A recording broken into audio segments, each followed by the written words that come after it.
ମେଘମାଳରେ ଶୀଘ୍ର ଆଗମନ କରୁଥିବା ଆମ୍ଭମାନଙ୍କ ତ୍ରାଣକର୍ତ୍ତା ପ୍ରଭୁ ଯୀଶୁଖ୍ରୀଷ୍ଟଙ୍କର ଅତି ପବିତ୍ର ଓ ବହୁମୂଲ୍ୟ ନାମରେ ଆପଣ ସମସ୍ତଙ୍କୁ ଆଉ ଗୋଟିଏ ନୂତନ ପ୍ରସଙ୍ଗରେ ପୁନର୍ବାର ମୁଁ ସ୍ୱାଗତ କରେ। ପ୍ରଭୁଙ୍କର ମହାପବିତ୍ର ନାମର ଗୌରବ ହଉ, ପରମେଶ୍ୱରଙ୍କ ଅନୁଗ୍ରହରୁ ତାହାଙ୍କର ପବିତ୍ର ବାକ୍ୟକୁ ନେଇ ଆପଣମାନଙ୍କ ନିକଟରେ ଆସିବା ପାଇଁ ୟୁଟ୍ୟୁବ ମାଧ୍ୟମରେ ଅନଲାଇନ ସେବା କାର୍ଯ୍ୟ ଜରିଆରେ ଆପଣମାନଙ୍କ ସହିତ ପୁଣି ଥରେ କଥାବାର୍ତ୍ତା କରିବା ପାଇଁ ସ୍ୱର୍ଗର ପରମେଶ୍ୱର ଏହି ଅପୂର୍ବ ସୁଯୋଗ ମୋ ଜୀବନରେ ଯୋଗ କଲେ। ସେଥିପାଇଁ ସ୍ୱର୍ଗର ପରମେଶ୍ୱରଙ୍କୁ ମୁଁ ହୃଦୟ ସହିତ ଧନ୍ୟବାଦ ଦିଏ। ଆପଣମାନଙ୍କୁ ମଧ୍ୟ ମୁଁ ଧନ୍ୟବାଦ ଦିଏ। ଆପଣମାନେ ଆମର ଏହି ସାମୁଏଲ ଖରା ୟୁଟ୍ୟୁବ ଚ୍ୟାନେଲରେ ପ୍ରସାରିତ ହେଉଥିବା ପ୍ରତ୍ୟେକ ସନ୍ଦେଶକୁ ଆପଣମାନେ ନିୟମିତ ଶୁଣୁଛନ୍ତି। କେବଳ ଶୁଣୁଛନ୍ତି, ଦେଖୁଛନ୍ତି ତାହା ନୁହେଁ, ଲାଇକ୍ ସେୟାର କମେଣ୍ଟ ମାଧ୍ୟମରେ ଆପଣମାନେ ଆମ୍ଭମାନଙ୍କୁ ଅତ୍ୟଧିକ ପରିମାଣରେ ଉତ୍ସାହିତ କରୁଛନ୍ତି। ସେଥିପାଇଁ ପ୍ରଭୁଙ୍କୁ ମୁଁ ହୃଦୟ ସହିତ ଧନ୍ୟବାଦ ଦେଉଛି। ପରମେଶ୍ୱର ଆପଣ ସମସ୍ତଙ୍କୁ ପ୍ରଚୁର ଭାବରେ ଆଶୀର୍ବାଦ କରନ୍ତୁ। ପ୍ରିୟ ପ୍ରଭୁଙ୍କ ଲୋକମାନେ, ଆସନ୍ତୁ ଆଜିର ପ୍ରସଙ୍ଗ ନିକଟକୁ ଆମେ ଯିବା। ଆଜି ଯେଉଁ ପ୍ରସଙ୍ଗରେ ପ୍ରଭୁଙ୍କ ବାକ୍ୟରୁ ଆମେ କଥାବାର୍ତ୍ତା ହେବା, ସେହି ପ୍ରସଙ୍ଗର ଶୀର୍ଷକ ହେଲା ଯୀଶୁଙ୍କ ଜନ୍ମ ପୂର୍ବେ ବାପ୍ତିଜକ ଯୋହନଙ୍କ ଜନ୍ମ କାହିଁକି ହେଲା। ଆଜିର ପ୍ରସଙ୍ଗ ହେଲା ପ୍ରଭୁ ଯୀଶୁଖ୍ରୀଷ୍ଟଙ୍କ ଜନ୍ମ ପୂର୍ବେ ବାପ୍ତିଜକ ଯୋହନଙ୍କ ଜନ୍ମ କାହିଁକି ହେଲା। ଏହି ପ୍ରସଙ୍ଗରେ ଅଳ୍ପ ସମୟ ଆମେ ପ୍ରଭୁଙ୍କ ବାକ୍ୟରୁ କଥାବାର୍ତ୍ତା ହେବା। ଆପଣମାନଙ୍କ ନିକଟରେ ମୁଁ 3ଟି କାରଣ ରଖିବା ପାଇଁ ଚାହେଁ, ଯଦ୍ୱାରା ଆମେ ଜାଣିପାରିବା ଯେ ବାସ୍ତବରେ ପ୍ରଭୁ ଯୀଶୁଖ୍ରୀଷ୍ଟଙ୍କ ପୂର୍ବେ ଯୋହନଙ୍କ ଜନ୍ମ କାହିଁକି ହେଲା। ପ୍ରଥମ ବିଷୟ ଆପଣମାନେ ମୋ ସହିତ ବାକ୍ୟରେ ଦେଖିପାରିବେ। ମୋ ସହିତ ଆପଣମାନେ ମାର୍କ ଲିଖିତ ସୁସମାଚାର 1 ଅଧ୍ୟାୟକୁ ଆସନ୍ତୁ। ମାର୍କ ଲିଖିତ ସୁସମାଚାର 1 ଅଧ୍ୟାୟ 2 ଏବଂ 3 ପଦରେ ଏପ୍ରକାର ଲେଖାଯାଏ, ଯିଶାୟ ଭାବବାଦୀଙ୍କ ଶାସ୍ତ୍ରରେ ଯେପରି ଲେଖାଅଛି, ଦେଖ ଆମ୍ଭେ ଆପଣା ଦୂତକୁ ତୁମ୍ଭ ଆଗରେ ପ୍ରେରଣ କରୁଅଛୁ, ସେ ତୁମ୍ଭର ପଥ ପ୍ରସ୍ତୁତ କରିବ। ପ୍ରାନ୍ତରରେ ଉଚ୍ଚ ଶବ୍ଦ କରୁଥିବା ଜଣକର ସ୍ୱର, ପ୍ରଭୁଙ୍କ ପଥ ପ୍ରସ୍ତୁତ କର, ତାହାଙ୍କ ରାଜଦାଣ୍ଡ ସଳଖ କର। ପ୍ରିୟ ପ୍ରଭୁଙ୍କ ଲୋକମାନେ, ଏହି ସ୍ଥାନରେ ଆମେ ଦେଖୁଛୁ ଯେ ପ୍ରଭୁ ଯୀଶୁଖ୍ରୀଷ୍ଟ ଆସିବା ପୂର୍ବେ, ପ୍ରଭୁ ଯୀଶୁଖ୍ରୀଷ୍ଟଙ୍କ ଜନ୍ମ ହେବା ପୂର୍ବେ ବାପ୍ତିଜକ ଯୋହନ ତାହାଙ୍କର ଜନ୍ମ ହେଉଛି। ସେ ପ୍ରାନ୍ତରରେ ସେ କ'ଣ କରୁଛନ୍ତି, ଯିଶାୟ ଭାବବାଦୀଙ୍କ ଶାସ୍ତ୍ରରେ ଯେପରି ଲେଖା ଥିଲା ସେହି ବାକ୍ୟକୁ ସଫଳ କରିବା ସହିତ ପ୍ରଭୁ ଯୀଶୁଖ୍ରୀଷ୍ଟଙ୍କ ଆସିବା ପୂର୍ବେ ସେ ପ୍ରଭୁ ଯୀଶୁଖ୍ରୀଷ୍ଟଙ୍କ ନିମନ୍ତେ ତାହାଙ୍କ ସେବା କାର୍ଯ୍ୟ ନିମନ୍ତେ ସେ କ'ଣ କରୁଛନ୍ତି, ପଥକୁ ସେ ପ୍ରସ୍ତୁତ କରୁଛନ୍ତି। ମନ ପରିବର୍ତ୍ତନର ବାକ୍ୟ ସେ ପ୍ରଚାର କରୁଛନ୍ତି ଏବଂ ସେ ଅନେକଙ୍କୁ ସେ କ'ଣ କରୁଛନ୍ତି, ଜର୍ଦ୍ଦନ ନଦୀରେ ସେ ବାପ୍ତିସ୍ମ ଦେଉଛନ୍ତି। ପ୍ରିୟମାନେ, ପ୍ରଭୁ ଯୀଶୁଖ୍ରୀଷ୍ଟଙ୍କର ଆସିବା ପୂର୍ବେ ଯୋହନ ଏଥିପାଇଁ ଆସିଲେ ଯେପରି ତାହାଙ୍କ ନିମନ୍ତେ ସେ ପଥ ପ୍ରସ୍ତୁତ କରିବେ। ଯେତେବେଳେ କୌଣସି ସ୍ଥାନରେ ବଡ଼ ସଭା ହୁଏ, କୌଣସି ସ୍ଥାନରେ ରାଜାମାନେ ଯାଆନ୍ତି, ରାଜନେତାମାନେ, ମନ୍ତ୍ରୀମାନେ ଯାଆନ୍ତି, ସେହି ରାଜନେତା ସେହି ସଭାକୁ ଯିବା ପୂର୍ବେ ଯେପରି ତାହାଙ୍କର ପରିଚାରକ ମାନେ, ତାହାଙ୍କର ସୈନ୍ୟମାନେ କ'ଣ କରନ୍ତି, ମେଜ ସଜାନ୍ତି, ସ୍ଥାନ ପ୍ରସ୍ତୁତ କରନ୍ତି, ଠିକ୍ ସେହିପରି ପ୍ରଭୁ ଯୀଶୁଖ୍ରୀଷ୍ଟ ଆସିବା ପୂର୍ବେ ବାପ୍ତିଜକ ଯୋହନ ସେ କ'ଣ କଲେ, ପଥକୁ ପ୍ରସ୍ତୁତ କଲେ। ପ୍ରିୟମାନେ, ଯଦି ଆପଣ ପୁରାତନ ନିୟମରେ ଦେଖିବେ, ଇସ୍ହାକଙ୍କ ଜନ୍ମ ପୂର୍ବରେ ଇସ୍ମାଇଲର ଜନ୍ମ ହେଉଛି ଏବଂ ନୂତନ ନିୟମରେ ଆମେ ଦେଖୁଛୁ ଯେ ପ୍ରଭୁ ଯୀଶୁଖ୍ରୀଷ୍ଟଙ୍କ ଜନ୍ମ ପୂର୍ବରେ ବାପ୍ତିଜକ ଯୋହନଙ୍କର ଜନ୍ମ ହେଉଛି। ପ୍ରିୟମାନେ, ଇସ୍ହାକ ହେଉଛନ୍ତି ପ୍ରଭୁ ଯୀଶୁଖ୍ରୀଷ୍ଟଙ୍କର ନିଦର୍ଶନ, ଆଉ ବାପ୍ତିଜକ ଯୋହନ ହେଉଛନ୍ତି ଗୋଟେ ଆତ୍ମିକ ବିଶ୍ୱାସୀର ନିଦର୍ଶନ, ଆଉ ଇସ୍ମାଇଲ ହେଉଛି ଗୋଟିଏ ଜାଗତିକ ବିଶ୍ୱାସୀର ନିଦର୍ଶନ। ଯେତେବେଳେ ଇସ୍ମାଇଲର ଜନ୍ମ ହେଉଛି, ତାପରେ ଇସ୍ହାକଙ୍କର ଜନ୍ମ ହେଉଛି। ଇସ୍ହାକଙ୍କୁ ଦେଖି ଇସ୍ମାଇଲ ସେ ଖୁସି ହେଉନାହାନ୍ତି, ସେ ଆନନ୍ଦ କରୁନାହାନ୍ତି, ସେ ମନ ଦୁଃଖ ଭାବରେ ସେ କ'ଣ କରୁଛନ୍ତି, ଇସ୍ହାକକୁ ଦେଖି ସେ ପରିହାସ କରୁଛନ୍ତି।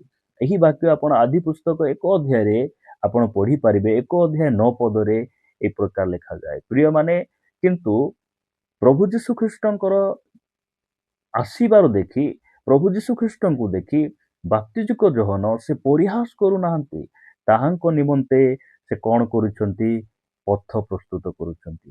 କିନ୍ତୁ ଇସ୍ମାଇଲ ଇସ୍ହାକଙ୍କୁ ଦେଖି ସେ ପରିହାସ କରୁଛି। ପ୍ରିୟମାନେ, ଆଜି ମଧ୍ୟ ଅନେକ ଜାଗତିକ ଖ୍ରୀଷ୍ଟିଆନ ମାନେ ଅଛନ୍ତି, ସେମାନେ ପ୍ରଭୁଙ୍କର ଆଗମନର ପ୍ରତିଜ୍ଞା, ପରମେଶ୍ୱରଙ୍କ ବାକ୍ୟ ବିଷୟରେ ସେମାନେ ପରିହାସ କରନ୍ତି। ଆପଣ ଆଉ ମୁଁ କି ପ୍ରକାର ଅଟୁ? ଆମେ ଇସ୍ମାଇଲ ପରି ନା ବାପ୍ତିଜିକ ଯୋହନଙ୍କ ପରି? ପରମେଶ୍ୱର ଚାହାନ୍ତି ତାହାଙ୍କର ଆଗମନ ପୂର୍ବେ ଆମେ ଏଇ ପୃଥିବୀ ପୃଷ୍ଠରେ ଅଛୁ। ତାହାଙ୍କର ଆଗମନ ପୂର୍ବେ ସେ ପେଣ୍ଟିକୋଷ୍ଟ ଦିନରେ ମଣ୍ଡଳୀର ଜନ୍ମ ହେଲା। ଆମେ କାହିଁକି ଅଛୁ? ଆମେ ଯେପରି ମଣ୍ଡଳୀକୁ ପ୍ରସ୍ତୁତ କରିବା। ପ୍ରିୟମାନେ, ପ୍ରଭୁ ଯୀଶୁଖ୍ରୀଷ୍ଟଙ୍କର ଆଗମନ ଏପର୍ଯ୍ୟନ୍ତ ହେଇନାହିଁ। ତାହାର କାରଣ କଣ? ଆମେ କୋଉଠି ନା କୋଉଠି ତାହାଙ୍କର ମନ ପରିବର୍ତ୍ତନ ବାକ୍ୟକୁ ପ୍ରଚାର କରିବା ପାଇଁ ଆମେ ଅବହେଳା କରିଛୁ। ଅନେକଙ୍କୁ ଆମେ ସେଇ ସତ୍ୟର ମାର୍ଗ ଆମେ ଦେଖାଇ ପାରିନାହୁଁ। ଅନେକ ଆଜି ପରିତ୍ରାଣ ପାଇବାର ଅଛି। ଅନେକଙ୍କୁ ଆମେ ବାପ୍ତିସ୍ମ ଦେଇ ତାହାଙ୍କର ଆଗମନ ନିମନ୍ତେ ପ୍ରସ୍ତୁତ କରିବାର ଅଛି। ଏଥିପାଇଁ ତାହାଙ୍କର ଆଗମନ ବିଳମ୍ବ ହେଉଛି। ପ୍ରିୟମାନେ, ପ୍ରଥମ ବିଷୟ ଆମେ ଦେଖିଲୁ ଯେ ବାପ୍ତିଜିକ ଯୋହନ ପ୍ରଭୁ ଯୀଶୁଖ୍ରୀଷ୍ଟଙ୍କ ଜନ୍ମ ପୂର୍ବେ ଏଥିପାଇଁ ତାହାଙ୍କର ଜନ୍ମ ହେଲା ଯେ ପ୍ରଭୁ ଯୀଶୁଖ୍ରୀଷ୍ଟଙ୍କ ନିମନ୍ତେ ସେ କଣ କରିବେ? ପଥ ପ୍ରସ୍ତୁତ କରିବେ।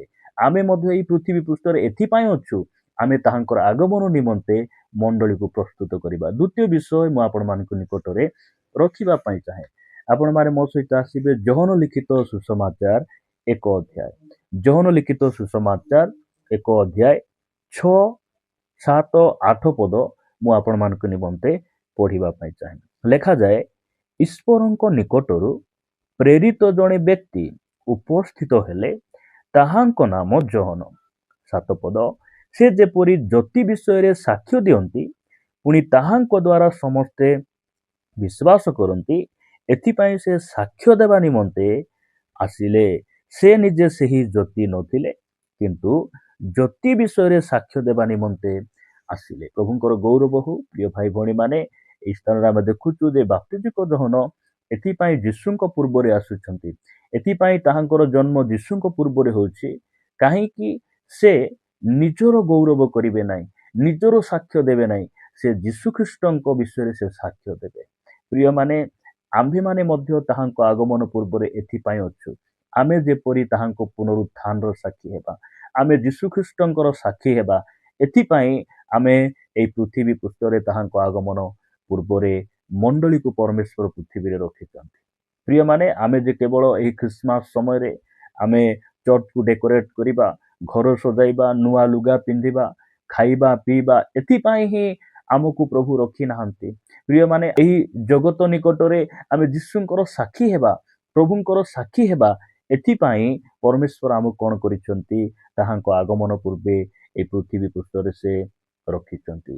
ତୃତୀୟ ବିଷୟ ମୁଁ ଆପଣମାନଙ୍କ ନିକଟରେ ରଖିବା ପାଇଁ ଚାହେଁ। ତୃତୀୟ ବିଷୟ ସେହି ଯୋହନ ଲିଖିତ ସୁସମାଚାର 3 ଅଧ୍ୟାୟ 29 ଆଉ 30 ପଦରେ ଏହି ସ୍ଥାନରେ ପ୍ରକାର ଲେଖାଯାଏ, ଯେ କନ୍ୟା ଗ୍ରହଣ କରନ୍ତି ସେ ବର, କିନ୍ତୁ ବରଙ୍କ ଯେଉଁ ବନ୍ଧୁ ଠିଆ ହୋଇ ତାଙ୍କ କଥା ଶୁଣେ, ସେ ବରଙ୍କ ସ୍ୱର ସକାଶେ ଅତ୍ୟନ୍ତ ଆନନ୍ଦିତ ହୁଏ।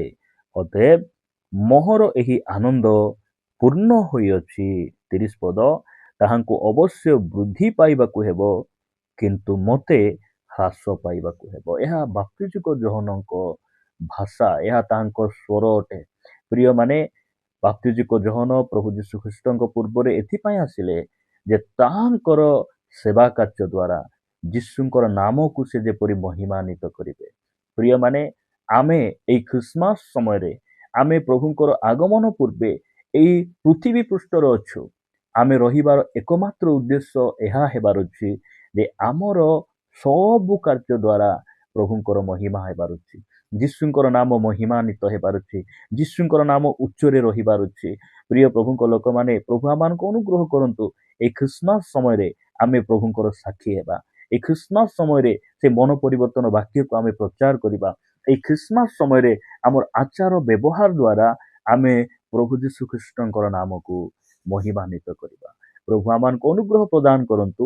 ଏ ବାପ୍ତିଜିକ ଯୋହନ ଯେପରି ସେ ତାହାଙ୍କ ଜନ୍ମ ପୂର୍ବରୁ ଏଥିପାଇଁ ଆସିଲେ ଯେ ପ୍ରଥମରେ ସେ ତାହାଙ୍କର ନିମନ୍ତେ ପଥ ପ୍ରସ୍ତୁତ କରିବେ, ଦ୍ୱିତୀୟରେ ସେ ଯୀଶୁଙ୍କର ସାକ୍ଷ୍ୟ ଦେବେ, ସେ ସାକ୍ଷୀ ହେବେ, ଏବଂ ତୃତୀୟରେ ସେ ତାହାଙ୍କର କଥାବାର୍ତ୍ତା, ତାହାଙ୍କର ସେବା କାର୍ଯ୍ୟ ଦ୍ୱାରା ଯୀଶୁଙ୍କର ନାମକୁ ମହିମାନ୍ୱିତ କରିବେ। ଆମେ ସେଇ ଇସ୍ମାଇଲ ପରି ଯୀଶୁଖ୍ରୀଷ୍ଟଙ୍କର ଆଗମନର କଥା, ବାକ୍ୟର କଥାକୁ ଆମେ ପରିହାସ ନ କରି ଆମେ ବାପ୍ତିଜିକ ଯୋହନଙ୍କ ପରି ଆମେ ଅନେକଙ୍କୁ ତାହାଙ୍କର ଆଗମନ ନିମନ୍ତେ ଆମେ ସୁସମାଚାର ପ୍ରଚାର କରି ବାପ୍ତିସ୍ମ ଦେଇ ମଣ୍ଡଳୀ ମଧ୍ୟରେ ସଂଯୁକ୍ତ କରି ଆମେ ତାହାଙ୍କର ଆଗମନ ପାଇଁ ପ୍ରସ୍ତୁତ କରିବା। ଏହି ବାକ୍ୟ ଦ୍ୱାରା ପରମେଶ୍ୱର ଆମ ସମସ୍ତଙ୍କୁ ପ୍ରଚୁର ଭାବରେ ଆଶୀର୍ବାଦ କରନ୍ତୁ।